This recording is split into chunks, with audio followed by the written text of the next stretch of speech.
Колешката Сузана Апостолова имаме веќе подготвено за следно линковско вклучување. Агенција за храна и ветеринарство информира за орална вакцинација на лисици против беснило.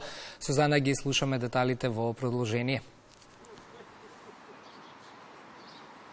Ване, ти благодарам за уште една најава. Да, го најавивте маратонот, трчање, организирано трчање во градска средина, низ празни улици, а доколку сакате вистински да уживате во трчањето, јас би ви препорачала да излезете во природа, се уште е топло времето, избегнете го сообраќајниот и градскиот метеж, но затоа пак кога говориме за природата, ние денеска ќе упатиме апел до граѓаните за внимателно движење во природа. Имено Агенцијата за храна и ветеринарство од 15 септември почна кампања за орална вакцинација на лисиците и дивите корнивози против болеста беснило. На оваа тема разговарам со мојот соговорник доктор Миленко Симовиќ од Агенцијата за храна и ветеринарство, доктор по ветеринарна медицина. Ајде за влез во разговорот би сакала само да кажеме неколку детали за беснилото, кое што всушност е сериозно инфективно заболување и практично ова вакцинална кампања е превентивна.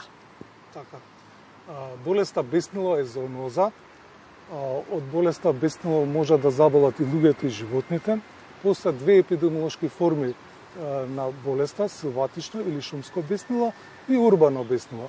Главни резервари на силватичното беснило се лисиците, чакалите, волците и јаците, додека значајна улога во урбаното беснило имаат мачките и кучињата.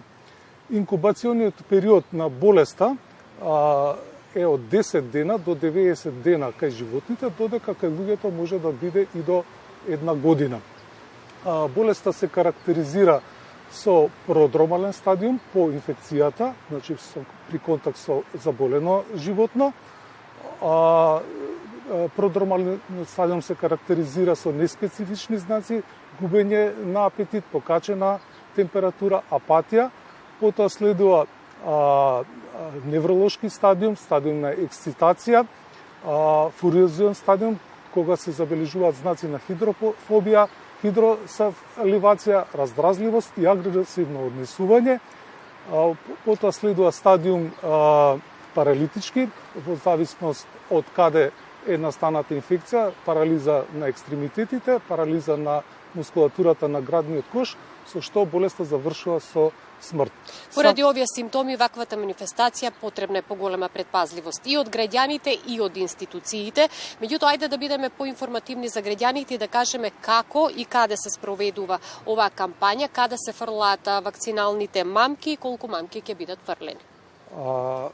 Кампањата се спроведува по воздушен пат, со воздухоплови, со однапред утврдени траектории на движење, паралелни траектории, односно паралелни воздушни рути. Растојанието помеѓу овие траектории е 500 метри и целта е да се дистрибуира 20 мамки на 1 квадратен километар.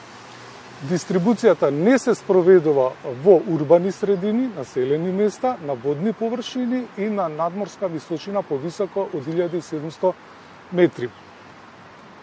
Затоа ќе упатиме апел до граѓаните да внимаваат додека се движат во природа, па ајде да им кажеме на што треба да внимаваат, да не ги допираат вакциналните мамки, како ќе ги препознаат, како изгледаат и доколку дојдат во допир со нив, што да прават. Да.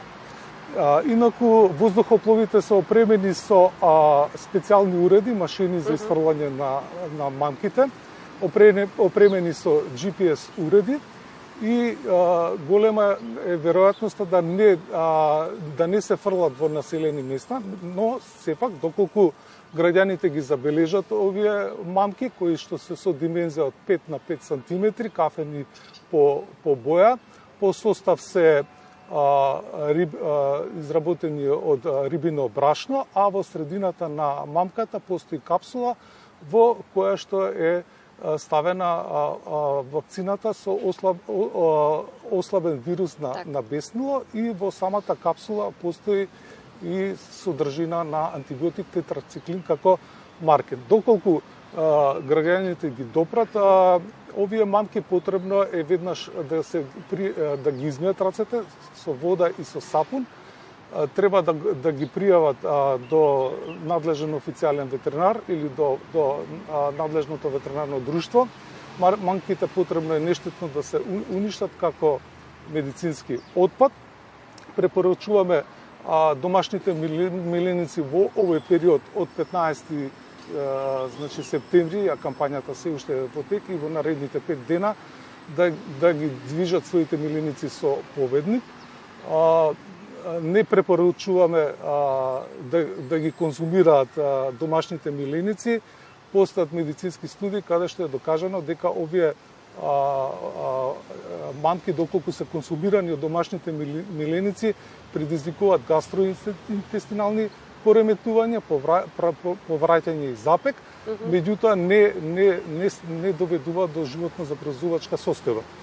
Рековме, оваа вакцинална кампања е превентивна и да се надеваме дека и оваа година, како и изминатите години, ќе биде успешна, се со цел да се контролира беснилото кај лисиците, но и пред се да се заштити здравјето кај граѓаните. Краток само апел до нашите граѓани?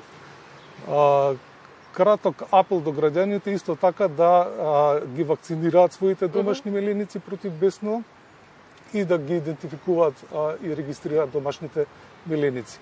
Ова е 21-ва кампања на орална вакцинација на лисиците во Македонија. И се надеваме дека и оваа година ќе биде успешна како и претходните години. И е дел од програмата за надзор на беснилото. Морам да напоменам дека оваа програма за надзор на беснилото е кофинансирана од Европската извршна агенција за здравје и дигитализација. А покрај оваа програма за надзор, оваа агенција кофинансира и други две програми за африканска свинска чума и авиарна инфлуенца, односно за птичји грип. Ви благодарам многу за гостувањето, толку ни дозволува времето. Нашата соработка со Агенцијата за храна и ветеринарство продолжува и понатаму за нови информации за нашите гледачи. Ване, овде се одјавуваме од вториот линк и веќе сме кон крајот, нели, на денешното издание на емисијата.